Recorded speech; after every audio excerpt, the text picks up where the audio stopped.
আমি তো একজন আইনজীবী, আমার সঙ্গে অনেকেই কথা বলে।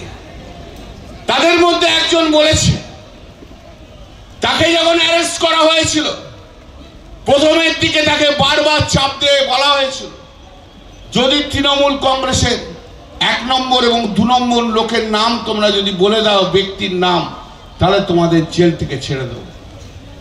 তারা কিন্তু মাথা নোয়ায়নি।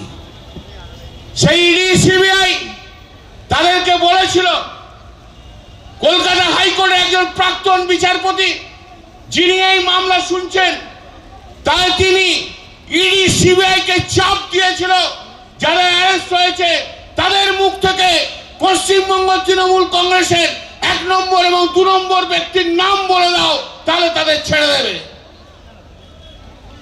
কি দিন গেছে, কত অত্যাচার, কত অত্যাচার এই বাংলার বুকে তৃণমূল কংগ্রেসকে করেছে, কত অত্যাচার এই পশ্চিম বাংলায় মমতা বন্দ্যোপাধ্যায়, অভিষেক বন্দ্যোপাধ্যায়ের ওপর এই সিবিআই কত অত্যাচার করেছে। কিন্তু যা সত্য তাই সত্য, অত্যাচার করে লাভ কি হলো? নেমে চলে এলেন তো 12তে, 6 তো পেলেন 0। আগামী 2026 30ও পেরোবেন না। আগামী 2026 30ও পেরোবে না।